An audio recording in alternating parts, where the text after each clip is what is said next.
ओम कल्याणाद्भुतगात्राय कामिदात्तप्रदायिने श्रीमद्वेङ्कटनाथाय श्रीनिवासाय ते नमः। तदेव लग्नं चिदिरं चिदेव ताराबलं चन्द्रबलं चिदेव विद्याबलं देवबलं चिदेव लक्ष्मीपतेः हेङ्गृहं स्मरामि। ओम सहस्रशीर्षा पुरुषः सहस्राक्ष सहस्रपाद सभूमिं विश्वतो वृद्ध्वा अध्याचक्षदशाङ्गुलं पुरुषये वेदगुं सर्वं यद्भूतं यच्छभव्यं उधामृतशेषाणः यदन्नेनातिरोहति एतावानस्य महिमाम् अतोऽध्यायान्तपुरुषः पातोऽस्य विश्वाभूतानि त्रिपादस्यां मथं दिवि त्रिपादोद्धोदयेत्पुरुषः पादोऽस्येह पुनः ततो विश्वं व्यक्रामते शासनानखने अभि तस्मात् विरडः जायत विराजो अधिपुरुषः सजातो अध्यरिष्यतां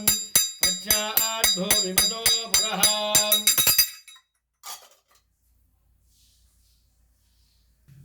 यत्पुरुषेण हविषा देवा यज्ञमदन्वता वसन्तो अस्याशीदाग्यौ ग्रीष्महिद्मशरद्दवीः सप्तास्याशासन्बलिदयाः त्रिशब्दसमिदकृताः देवा यद्यज्ञं तन्वानाः अपत्नन् पुरुषं पशुं तयज्ञौ परिषि प्रोक्षन् पुरुषन् जातमग्रदः धेन देवा अयजन्ता साध्यारुणयक्षये तस्मात् सर्वभूतः संवृतं मृडदाघ्यं पशुगुस्तागुं चक्रे वायव्यान् आरण्यां ग्राम्याक्षये तस्मात् सर्वभूतः रुचः सामानि जग्गिरे छन्दागोषि जग्गिरे तस्मात् यजुर्तस्मादजायत तस्मादस्वा अजायन्त एके चोभयातः कावोः हजग्गिरे तस्मात् जाता अजावयाः यत्पुरुषं व्यददुः कदिताभ्यकल्पयन् मुखं किमस्य कौ भागो काभोरोपाधा उच्येते ब्राह्मणस्य मुखमासीत् भागोराजन्यः कृतः ऊरो ततस्य यद्वैश्यः पद्भ्यागुं शूद्र अजायत चन्द्रमा मनसो जातः चक्षो सूर्य अजायत मुखादिन्द्रश्चाग्निश्च प्राणाद्वायुरजायत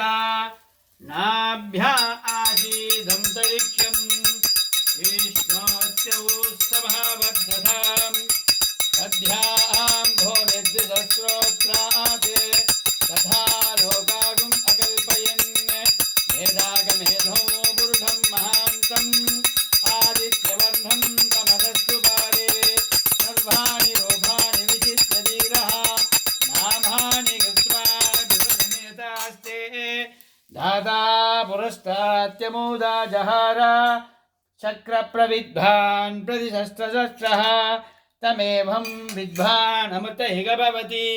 नान्यपन्था अयनाय विद्यते